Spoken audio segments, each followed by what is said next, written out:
Previously on Rome, rise and fall of an empire. Inheriting an empire ravaged by barbarians and torn apart by rival emperors, one man rises victorious. His name is Constantine. Fighting under the banner of a new god, he brings unity to a divided Roman Empire. Now, as its armies are defeated and emperors slain by barbarians, Rome is on the brink of disaster. In this chaos, two mighty leaders emerge. One from within the empire, the other from the ranks of its enemy. Their struggle will reveal an empire at war with itself.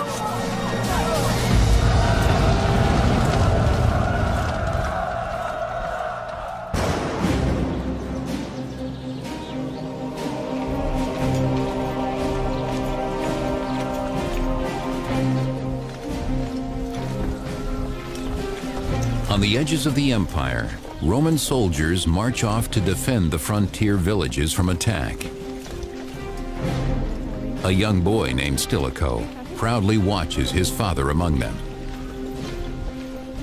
Stilicho was the child of a mixed marriage, as it were. He had a Vandal father but a Roman mother, and this meant that he grew up in a sort of context that was half barbarian and half Roman.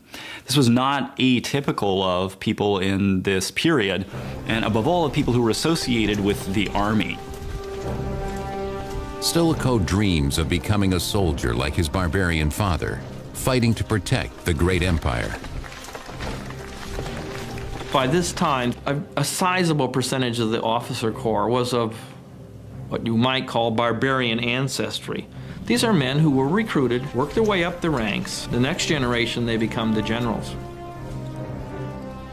As ever fiercer tribes invade the empire, Rome's dependence on barbarian mercenaries grows by the day.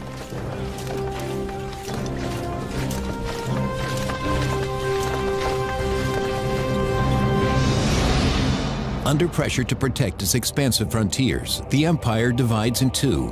The west is defended by Emperor Valentinian in Rome, while Emperor Valens defends the east in Constantinople. But Valens is challenged in 378 AD when a savage enemy attacks the city of Adrianople.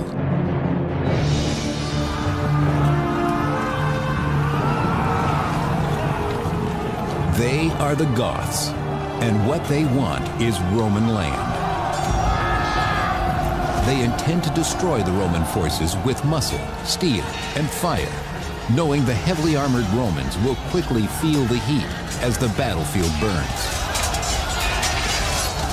The Goths were far more numerous, and they had a lot to fight for.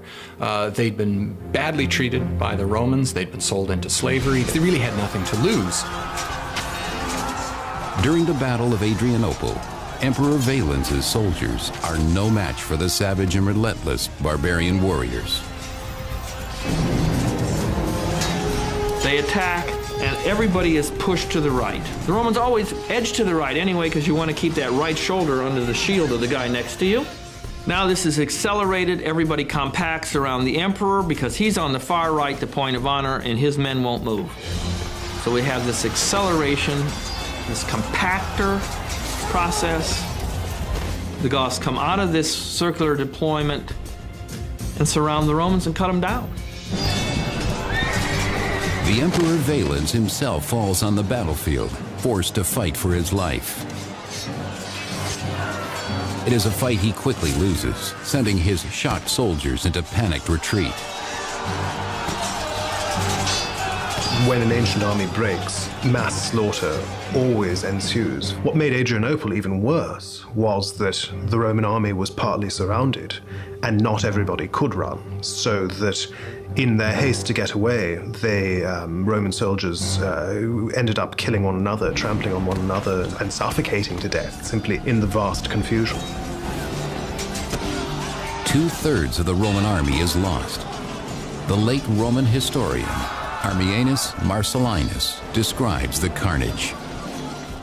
Arrows whirling death from every side always found their mark with fatal effect, since they could not be seen beforehand or guarded against The Battle of Adrianople is a turning point in Roman history. It's a turning point from which the empire cannot return. The army is largely gone, and there's no way of getting it back except to use the barbarians themselves.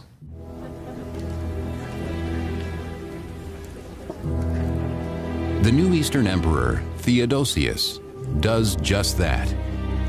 He invites the Goths to a banquet, offering them land in exchange for military service. At his side is Stilicho, now a Roman general in his early 20s. Stilicho was half a barbarian, as it were. He was half Vandal, half Roman. And as is typical for so many of these kinds of guys, he worked his way up through the army. Emperor Theodosius relies on Stilicho to handle negotiations with the Goths, whom he plans to use as mercenaries. The conditions that the Goths achieve from Theodosius are highly unusual because it puts them in a stronger position than they might have expected. The most important thing is that they're not broken up. The Goths who have been fighting Theodosius are all settled in one place. And they're settled in one place without being put under Roman control. Stilicho brokers the deal. In exchange for this land, the entire Gothic force agrees to fight as soldiers in Theodosius's army. Though Stilicho is himself a half-barbarian, Theodosius trusts him like a son and has no doubts. Stilicho was very good at what he did. He distinguished himself. He came to the attention of the emperor. And so as he worked his way through, he got higher and higher and was in command of a large contingent of Theodosius's army. But Stilicho's position does not make him next in line to rule.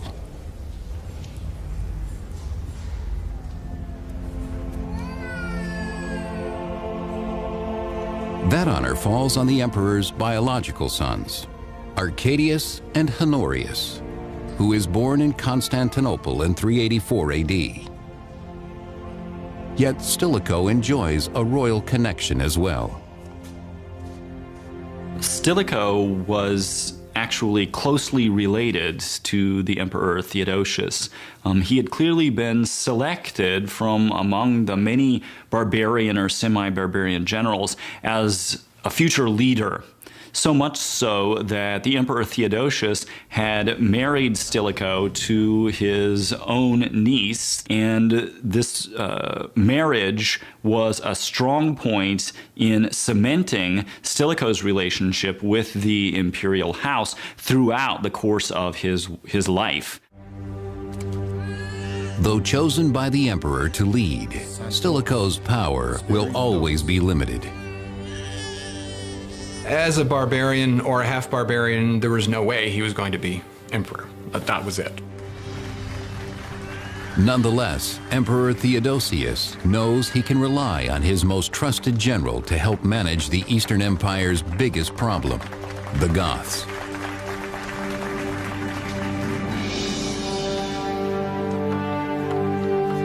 To solidify Emperor Theodosius's new treaty, Gothic boys are sent to training camps to be instructed in Roman military ways. What is clear is that they weren't fully Roman subjects, but that they were obliged to serve the Roman army when the Roman emperor called on them to do so. As Theodosius's right-hand man, Stilicho ensures the young Goths are well-trained and loyal. There is one whose natural talent catches Stilicho's attention, the boy Alaric. Alaric had probably been born inside the empire, and he'd probably been raised inside the empire with full awareness of what a Roman military career was like. Taking Alaric under his wing, Stilicho cannot begin to imagine how their fates will be intertwined.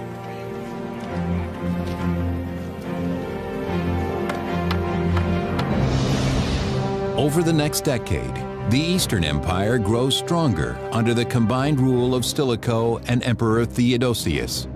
But their authority is jeopardized when a betrayal in Vienne, Gaul, rocks the Western Empire in 392 AD.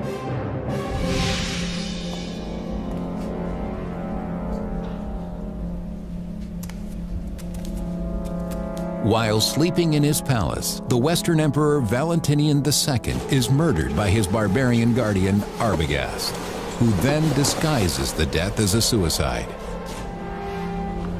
The emperor was the symbol of Rome's empire itself, and so the death of somebody around whom the state was structured, symbolically structured, is a tremendous psychological blow.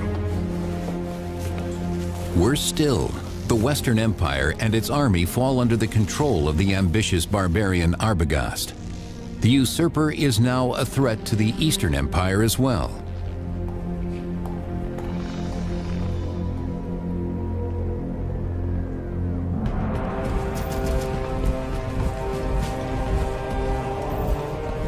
Without delay, the Eastern Emperor Theodosius leads his army westward to confront the usurper. He calls upon his trusted general Stilicho to prepare the troops for battle. Stilicho was master of the soldiers in Thrace and was in command of a large contingent of Theodosius's army at the time. Stilicho recruits the young Alaric, now a full-grown Gothic chieftain, and his tribesmen to fight alongside the Romans. By now, about a quarter of the Roman army is made up of barbarian mercenaries. The Romans had become extremely reliant on non-Roman manpower with non-Roman leadership in a way that could potentially become very dangerous for the empire. Emperor Theodosius recognizes this danger, but he has devised a plan to destroy the usurper Arbogast and weaken the Goths in one powerful blow. The battle takes place in 394 AD at the river Frigidus in modern-day Slovenia.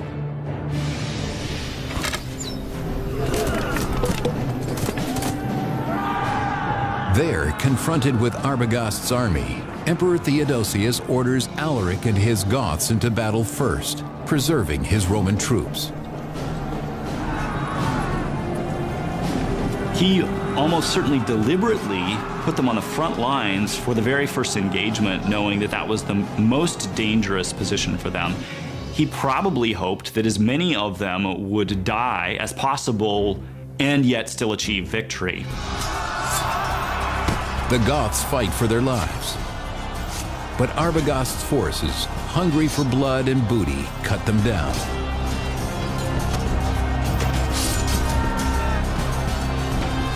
Just as defeat seems imminent, a fluke of the weather changes everything.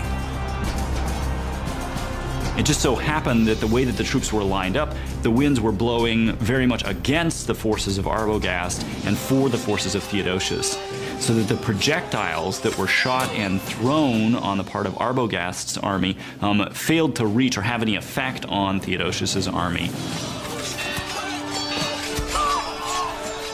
With this advantage, Emperor Theodosius defeats Arbogast soundly.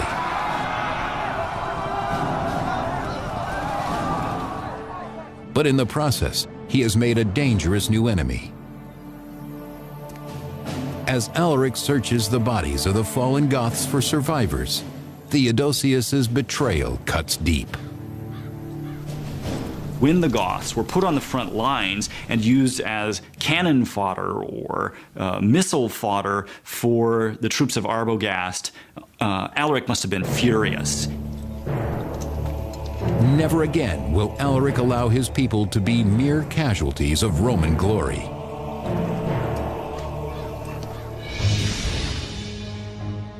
While Theodosius celebrates his victory at the Frigidus and becomes the sole emperor of Rome, Alaric and the Goths take their vengeance, ravaging the Balkans for food and booty.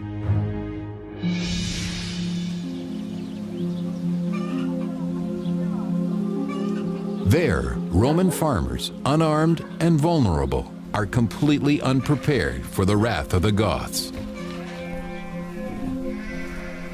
Their harvest is exactly what Alaric needs. Alaric has nothing now to draw upon to support his people. He does not have access to local taxes. He does not have access to granaries. That means he can't feed his people. Alaric is now determined to feed his people with Roman grain. And the local Roman garrison can do little to stop him.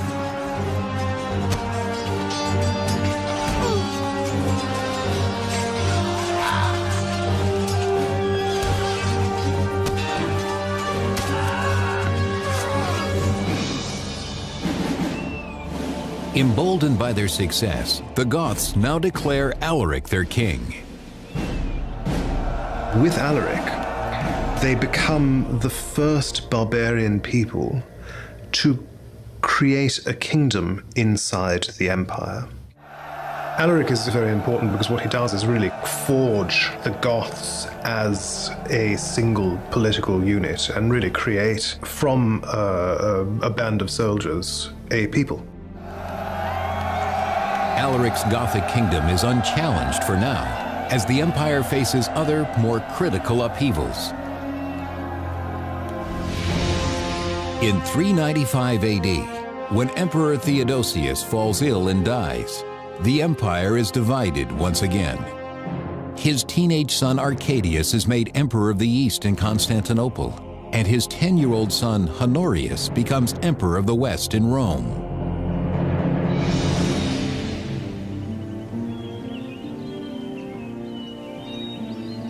Theodosius's loyal general Stilicho is not forgotten. He becomes the boy emperor Honorius's protector and teacher. After Theodosius fell ill, it was Stilicho that he turned to for whatever reason. He says to Stilicho, according to one version or the other, that he wants him to be the regent of Honorius. Inexperienced in the tools of war, young Honorius relies on Stilicho for his expertise and guidance. Stilicho had a sort of patronizing relationship, a sort of godfather relationship with this child. I think Stilicho always saw Honorius as his little kid. But Honorius is an indifferent student. Stilicho keeps a keen eye on him. He knows that the future of the empire depends on his control of the boy.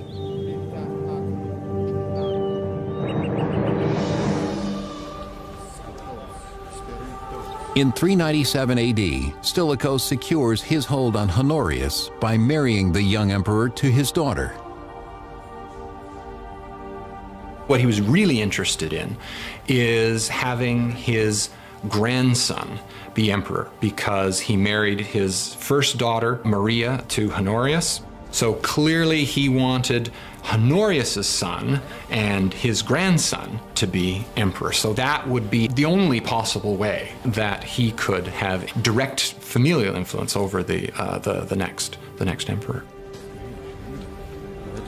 The wedding guests are scandalized at the joining of the royal bloodlines with a barbarian. But Stilicho is oblivious to their anger, seeing himself as Roman to the core.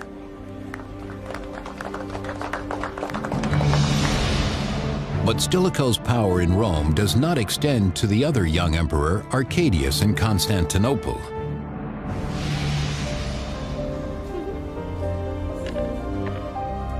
There, the 19-year-old Arcadius enjoys the amusements of the imperial bedchamber, leaving important matters of state to his advisors.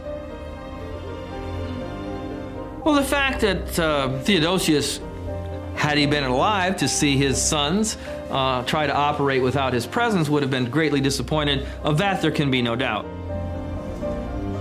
Shockingly, Arcadius grants the honor of consulship to his chief of staff, the eunuch, Eutropius. A eunuch as a consul is like having a porn star elected as president of the United States. This is just so far beyond the pale that people just can't believe it. A eunuch as consul is monstrous. But what makes him truly hated in Constantinople are Eutropius's plans to negotiate with the barbarian Goths.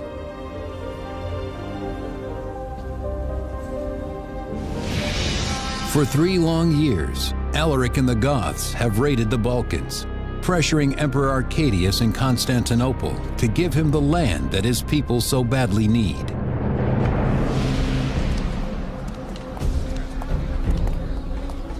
Finally, in 397 AD, Emperor Arcadius invites Alaric to Constantinople at the urging of Eutropius.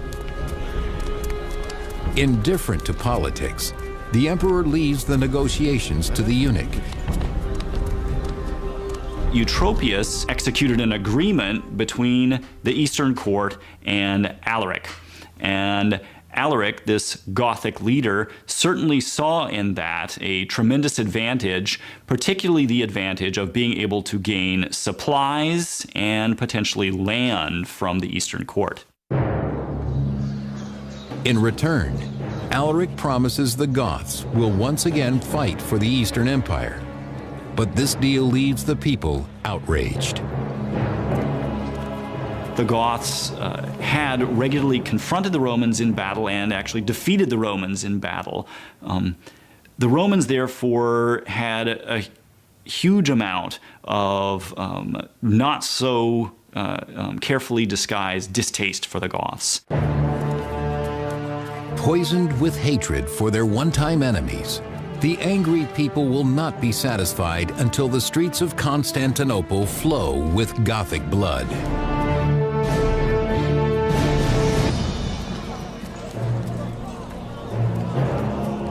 After 2 years of public outcry, Eutropius is finally arrested, swept away in the growing race hatred. His rivals claim his disgrace will quickly appease the angry mob. The problem that arose, of course, was that his power made him unpopular, and he had a great many rivals for control of the imperial court. And one of the things they exploited was his willingness to negotiate with barbarians and with the Goths. Eutropius is sent into exile and later executed. But his sacrifice does not quell the anti-barbarian fervor of the people, who rise up and massacre every last Goth in the city. It's very difficult in any period to put your finger on the roots of ethnic tension. It's clear enough that the Romans resented barbarians who were invading their territory, but Roman feelings against barbarians went much deeper than that. There was a sort of visceral dislike of anything that smacked of barbarism. Such violence against his people sends an undeniable message to Alaric that a treaty with the East is impossible. The hatred is too deep.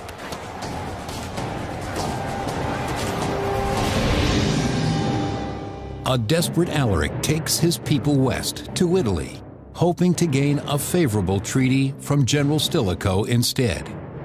But soon a terrible new force threatens both the Goths and Rome: the Huns.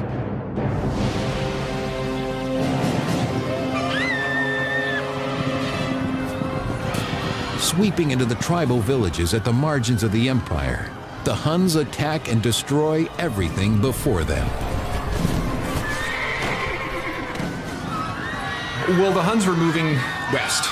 They were looking for greener pastures, as it were.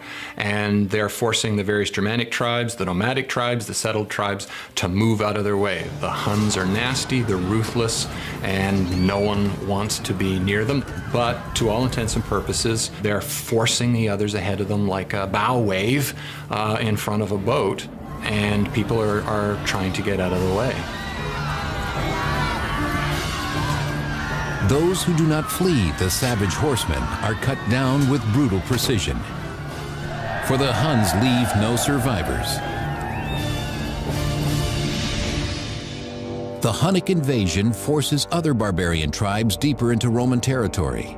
And while Emperor Honorius moves the seat of the Western Empire to the better protected city of Ravenna, the defenseless villages of northern Italy fall prey to the barbarians' devastation.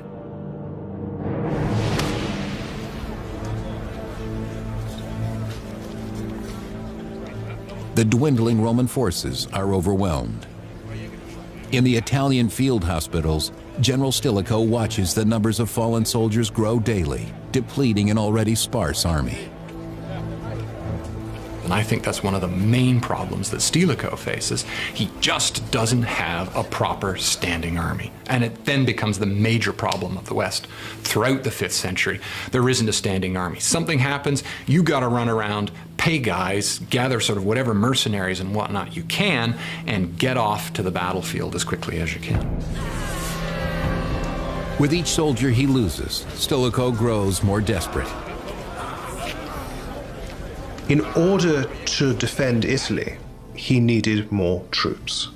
And in order to take back the rest of the empire, he needed more troops. And he needed them because much of the Western Empire wasn't under his control. Being half barbarian himself, Stilicho feels his support in the army is waning.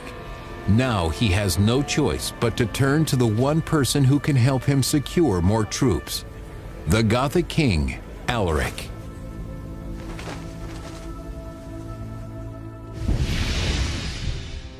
In 406 AD, Stilicho travels to Alaric's camp in Illyricum, modern-day Serbia, offering a deal.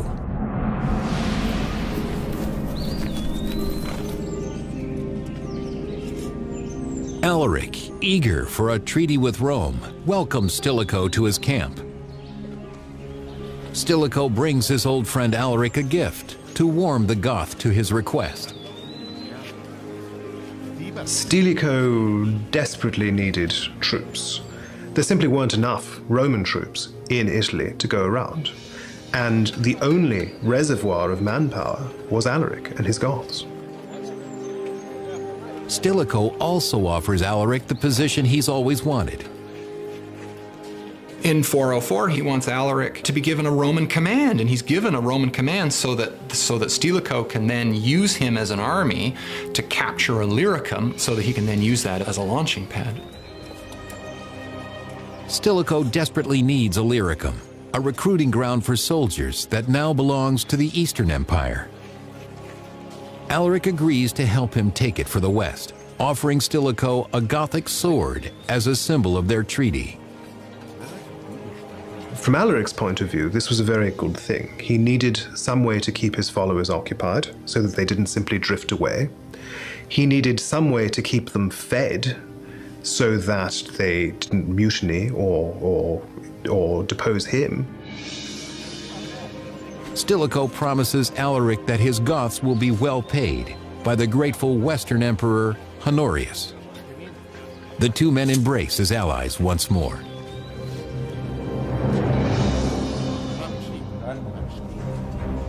But years go by, and Honorius's court is unwilling to make good on Stilicho's promise to Alaric.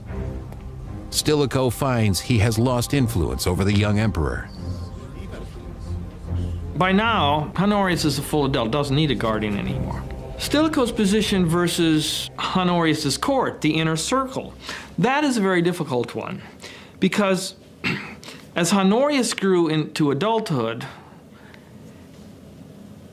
his court distances him, Honorius, from Stilicho's influence. Feeding the emperor anti-barbarian propaganda, these advisors have delayed Stilicho's plan to work with the Goths for years.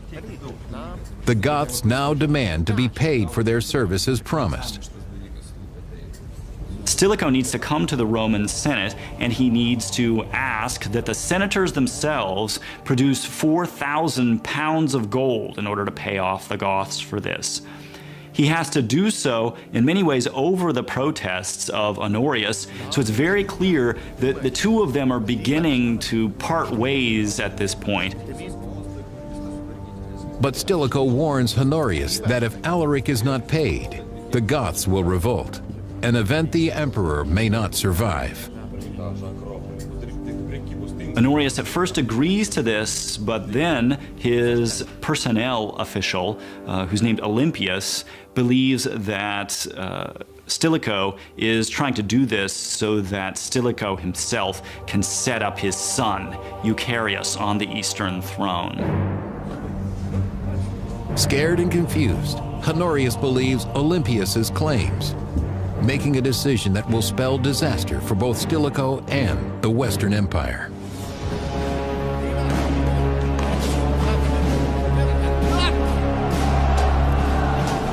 Olympias and his like-minded officers incite the army to revolt against the half-barbarian general Stilicho.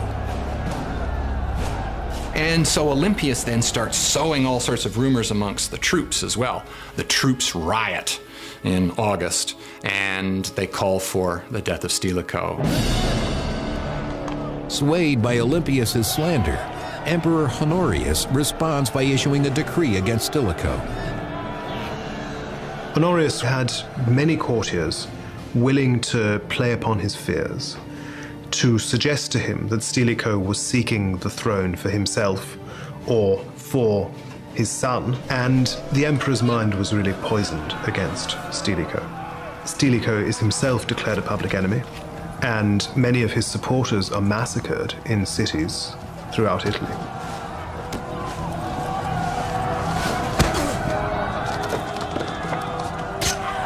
Ethnic hatred explodes among the populace.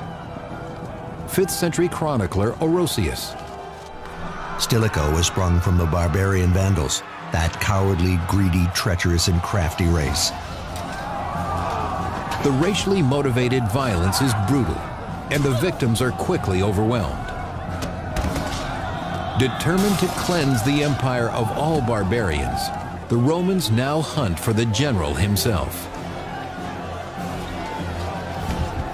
The angry mob of Roman soldiers, eager for blood, finds Stilicho in a church in Ravenna, where he has taken refuge. Stilicho flees to a church and tries to escape the decree, knowing full well it will mean his death, but he's given strong assurances that he's only to be arrested and not to be executed. Despite his misgivings, Stilicho decides to give himself up willingly. He was in a position to seize the state for himself, had he wanted to. But he remained a loyal servant of the ruling family his whole life. Even at the end, when he was betrayed by the master he had served his whole life, he refused to rise up and resist. And it certainly spared Italy a civil war. Outside the church, among the angry mob, Stilicho finds Olympias waiting for him. Instantly, a second decree arrives ordering Stilicho's death. His attendants and bodyguards threaten that they will attack those who have been sent to arrest Stilicho, but Stilicho, in very noble fashion, agrees to allow himself to be killed so as not to stir up further trouble. Stilicho is stripped of the symbols that mark him as a Roman general. Stilicho himself is something of a tragic figure. He could quite easily have rebelled when he faced this hostility from his emperor, but instead he surrendered, left the church where he had taken sanctuary, and went quietly to execution. The great barbarian general is felled as those he sought to protect cheer on. His death excites the crowd, who are no longer satisfied by symbolic gestures.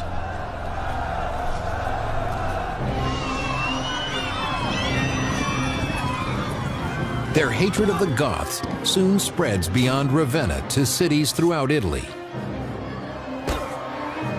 Roman troops attacked any Gothic families, immediately killing as many as 10,000 of them as a response to this anti-barbarian sentiment that had arisen at the end of Stilicho's administration. 6th century historian Zosimus describes the massacre that occurs in the Italian cities in 408 AD. The soldiers fell upon the barbarian women and children in each city, and as if at a predetermined signal, destroyed them and plundered their property. Naturally, those Goths who remained alive and who escaped this massacre were no longer willing to associate themselves with the Romans, and they had an easy and quick place to turn: Alaric's army. 30,000 Goths instantly switched allegiance and joined Alaric. But with Stilicho's death, their treaty with Rome and the money and land it promised them vanish. Alaric and his now powerful army moved towards Rome to pressure Emperor Honorius to give them what they want.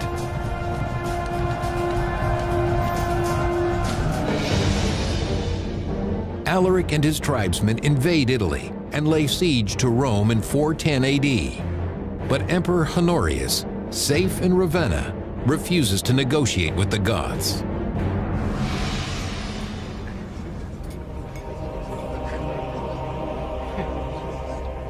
Honorius and his advisor Olympius care little for the people of Rome. So what little by little happens is Alaric's trying to do anything to get Honorius's government to sit across the table from him and talk shop. I mean, we're talking, what's going on here? We're destroying Italy. All I want's a command, some place to take that command, and the court won't talk to him. But the Roman senators insist that Alaric's demands must be met or the city will fall. They're negotiating a ransom, in essence, for their city. And what they agree to pay seems like a lot. It's many thousands of pounds of gold. Humoring the senators, Honorius agrees, sending Alaric word of a possible treaty. Come to Ravenna and we'll come to terms. But the anti-barbarian emperor has his own plans for the Goths. Alaric and his troops begin their journey from Rome to Ravenna to meet Honorius for negotiations in good faith.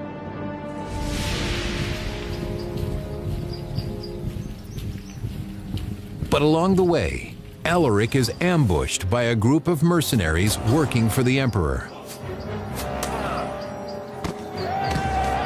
The fact is that over and over again, the Romans display that they're only barely going to tolerate these barbarians, and that whenever possible, they're going to massacre them or put them in harm's way so that they'll be killed. As his men are cut down around him, Alaric knows he has been deceived by the Roman Empire once again. That's a good story of betrayal, of a lack of honor on the part of the court of Honorius. Alaric is a very honorable man who's dishonored by both courts. And one could go on. Alaric is done with peaceful negotiations. He orders his men back to Rome, bent on destruction.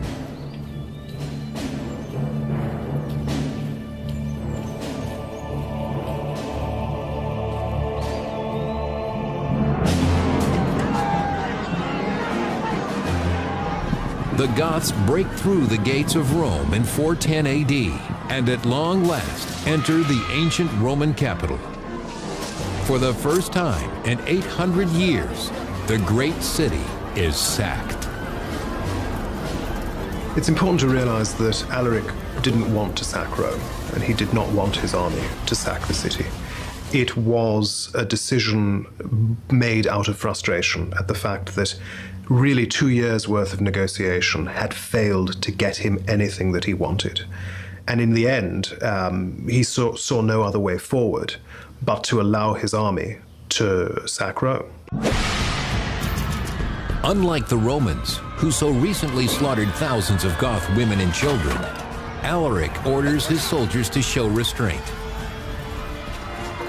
Alaric clearly did his best to stop his troops from indiscriminately killing people or seizing captives.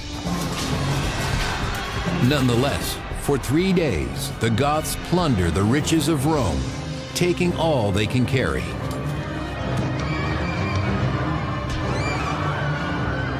The sack of Rome would have been devastating in terms of the amount of treasure and money that was taken away from the city. And we can be sure that however mild it was, there were still a great many atrocities perpetrated. There's no question of that. But the deepest effect of the sack of Rome is psychological. A former citizen of Rome, Saint Jerome, writes mournfully about the devastated city. My voice sticks in my throat, and as I dictate, sobs choke my speech. The city which had conquered the whole world was itself conquered.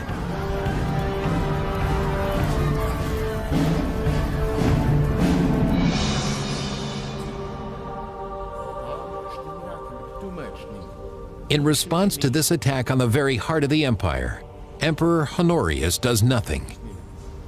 It becomes clear that Stilicho's death has robbed the empire of its last great leader.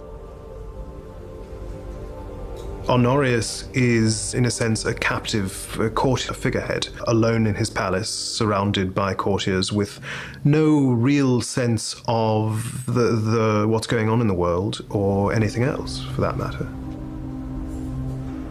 When confronted by refugees from Rome come to beg for aid, the emperor shows only annoyance, ordering this reminder of his failure to be removed. So not only is he distancing himself from the realities of government, he's progressively losing the credibility of the office. Many Romans lose faith in the emperor's ability to defend its people from their barbarian enemies.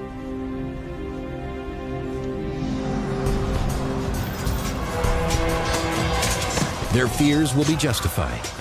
As the Goths continue to savage the dwindling Roman army, the emperor is powerless to stop them. The Goths are here to stay.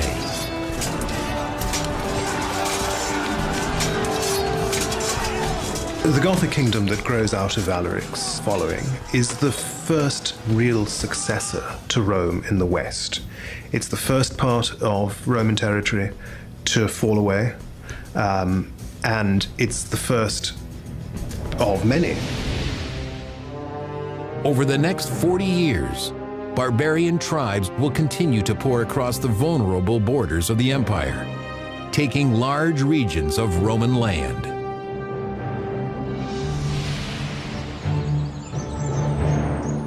These losses and the fading of the empire were foreseen by General Stilicho, who tried desperately to stop them, only to earn his own execution.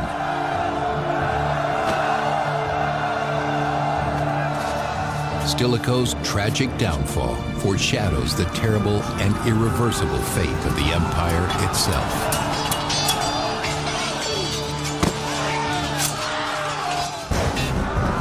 Next on Rome, Rise and Fall of an Empire. Ethnic tensions continue to divide the already ravaged empire as the barbarian-born general Ricimer claws his way to the throne. Hungry for power, he kills anyone who stands in his way.